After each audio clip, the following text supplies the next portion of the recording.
평강이 있을지어다 말씀하신 주님의 음성이 우리를 다시금 살게 하고 주와 동행하게 하십니다. 오직 주와 영생의 삶을 살게 하옵소서. 부활과 천국의 소망을 가지고 이 땅에서 힘있게 능력있게 성령의 사람으로 살게 하옵소서. 예수님의 이름으로 기도드리옵나이다. 아멘. 자, 오늘 새벽 말씀은 요한복음 20장으로 가겠습니다.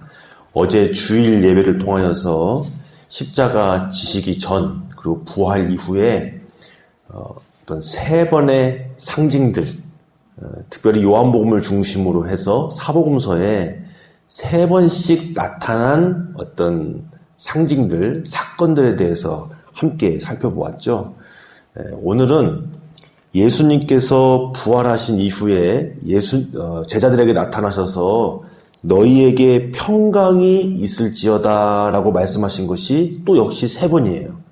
어제 주일 예배 시간이 한계가 있으니까 다 다루지는 못했는데 그 중에 하나가 뭐냐면 예수님께서 부활하신 이후에 제자들에게 나타나셔서 공식적으로 해주신 말씀이 너희에게 평강이 있을지어다 라는 말씀이고 이것을 세 번을 해주십니다.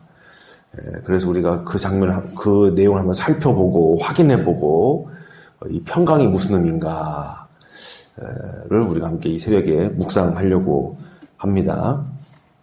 자, 우리 20장 19절에서 23절까지 말씀, 첫 번째 공식적으로 예수님께서 제자들에게 찾아오신 장면 읽고 나눕니다. 이날 곧 안식 후 첫날 저녁 때에 제자들이 유대인들을 두려워하여 모인 곳에 문들을 닫았더니 예수께서 오사 가운데 서서 이르시되 너희에게 평강이 있을지어다. 이 말씀을 하시고 손과 옆구리를 보이시니 제자들이 주를 보고 기뻐하더라. 예수께서 또 이르시되 너희에게 평강이 있을지어다. 아버지께서 나를 보내신 것 같이 나도 너희를 보내노라. 이 말씀을 하시고 그들을 향하사 숨을 내쉬며 이르시되 성령을 받으라. 너희가 누구의 죄든지 사하면 사하여질 것이요 누구의 죄든지 그대로 두면 그대로 있으리라 하시니라. 아멘.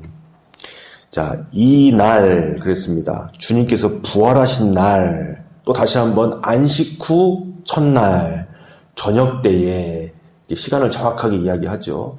자, 예수님께서 금요일 날 새벽부터 고초당하시고 재판당하시고 그다음 십자가에서 9시에 못 박혀서 오후 3시에 돌아가신단 말이에요. 그리고 이제 아리마대 요셉과 니고데모가 그 시신을 수습해서 금요일 오후 늦게부터 저녁까지 안치를 했을 거고, 그 다음이 이제 토요일 안식일이니까 아무것도 하지 못하잖아요. 유대인 율법 때문에 아무것도 하지 못했다가 일요일인 거죠. 주일이 된 거예요. 그 새벽에 여인들이 향품을 들고 갔으나 무덤 문은 열려 있고 예수님 부활하셔서 그 마지막 세 번째 향품은 사용하지 못하였더라. 부활을 증거하는 향품이 되었더라. 자, 우리 어저께 또 향품 3가지에 대해서도 함께 살펴보았는데, 이렇게 금요일날 안식일 전날 돌아가시고 안식일은 무덤 속에 계시다가 주일날 부활의 날에, 그게 바로 이 날이죠. 다시금 예수님 사셨습니다. 그래서 여인들에게 보이셨고 또 베드로에게 또 따로 한번 보이신 것 같아요. 성경의 기록에 의하면. 그리고 이제 엠마오로 가던 제자, 따뜻한 샘물을 찾아서 가던 그런 제자들에게 찾아가셔서 그들을 다시금 예루살렘으로 돌이키는 일을 하신 다음에 오늘 이제 공식적으로 그날 저녁에 찾아가신 거예요. 여기를 보면 제자들은 두려움 때문에 모인 곳에 모든 문들을 다 닫아놨다는 겁니다. 모든 문들을, 그러니까 창문까지도 있는 문은 문대로 밖에서 들어오지 못하게 닫아놓은 거예요. 자신들 이제 잡으러 올까봐 그런 거죠. 예수님 때문에 자신들을 잡으러 올까봐. 그런 상태에서 예수님께서 오사 가운데 서셨다. 이 부활의 육체를 가진 예수님께서 이 신적인 능력으로 아마 또 이 건물을 뚫고 그냥 지나치셔서 오신 거라고 보여집니다. 그래서 그들에게 첫 번째로 하신 말씀, 공식적으로 하신 말씀, 너희에게 평강이 있을지어다 라는 말씀을 해주셨습니다. 이제 여기 이제 에이레네라고 쓰여진 건데, 이거는 히브리어로 샬롬을 번역한 거라고 보시면은 무방합니다. 하나님이 주시는 샬롬, 평강, 평화, 평안, 어떻게 불러도 다 좋은데, 자, 이것은 어떤 평강인가? 우리 마음이 그저 평안하다, 아무 문제 근심도 없고 좋다, 이런 것을 훨씬 뛰어넘는 거죠. 예수님께서 십자가의 죽으심과 부활로 다 이루신 것 때문에, 우리의 죄값을 다 치루어 주신 것 때문에 우리가 하나님과 화목하여서 얻게 되는 그 평강.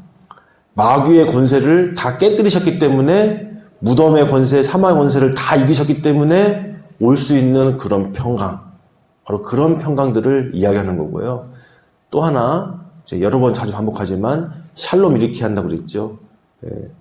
이것은 오직 주님만을 인정할 때, 주님께 주권을 인정하고 순복할 때 오는 진짜 평안, 평강, 이것을 상징하는 것입니다. 그래서 주님께서 부활하신 이후에 오셔서 공식적으로 처음 선포하신 게 에이레네, 샬롬, 평강입니다. 바로 그것을 위해서 이곳에 오셨다는 거예요. 이 땅에 오셨다는 겁니다. 죽음의 두려움, 사망 권세의 종로로 타는 우리들을 위해서 예수님이 오셔서 십자가의 죽으심과 부활의 승리를 주셨는데, 우리에게 이런 평강을 주시기 위해서 오셨다는 걸 강조하고 있는 거죠. 그러면서 손과 옆구리를 보이셨습니다. 정말 십자가에 달렸던 예수님께서 부활하셔서 오셨다는 것을 보여주신 거예요. 이것이 평강의 또 하나의 참 구체적인 의미인 거죠. 우리가 부활할 수 있다. 예수님께서 그 고초를 당하시고 참혹한 죽음 가운데 있으셨지만 그것을 이기시고 다시 사신 것. 이것이 우리에게 주어진 참된 소망이잖아요. 거기로부터 오는 평강. 우리는 천국이 있고 부활이 있기 때문에 절대로 흔들리지 않는 이런 평강이 있습니다. 우리가 삶 속에서 여러 가지 어려움이 있고 다급한 일이 있고 하면 우리 마음 안에 근심과 염려와 두려움들이 있을 수밖에 없지요. 그러나 흔들리지 않는, 결단코 빼앗길 수 없는 그런 평강이 우리에게 예수님 때문에 주어져 있다는 것. 그 어떤 것도 끊을 수 없는 하나님의 사랑. 예수님이 우리를 위하여서 생명 버리시고 부활하셨다는 그 놀라운 진리. 성령이 지금 나와 함께 하시겠다는 그 은혜. 이것은 흔들릴 수가 없는 것이고 빼앗길 수가 없는 것이고 변할 수도 없는 것이죠.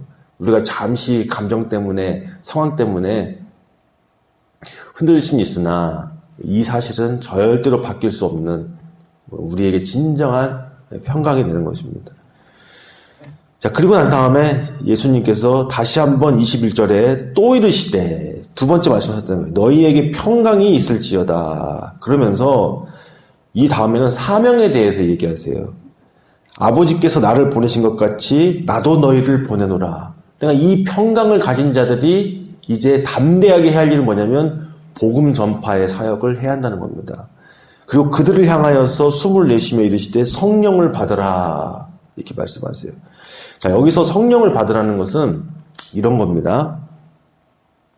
약속하신 그 성령을 받으라 플러스 이제 복음 전파의 사명을 감당하기 위해서 성령의 능력을 받으라. 이게 함께 있는 거예요. 근데 후자에 좀 더 무게가 있어요. 물론 지금 이 장면에서 예수님께서 성령을 받으라고 선포하셨다고 해가지고 오순절 성령 사건처럼 그렇게 성령님께서 본격적으로 제자들에게 임했다고는 볼 수 없고 선언이라고 보는 것이 무방합니다. 이제 그것이 이제 신학자들의 견해 중에서도 가장 많은 견해예요. 예. 일부 신학자들은 이때 이미 성령을 받았다, 이렇게 보는 경우도 있고, 그게 그다지 중요한 것은 아니라고 보여집니다. 어쨌든 약속대로 오순절 성령 사건 때 본격적으로 성령님께서 충만하게 임하여서 교회가 세워지고 땅끝까지 복음 전파되기는 것이 시작됐다라고 보는 견해가 가장 보편적이고 주류 견해고요. 여기는 이제 예수님께서 약속하신 바로 그것이 이제 시작됐다. 너희는 성령을 받고 복음 전파를 이제 해야 한다. 이런 선언이라고 보시면 됩니다.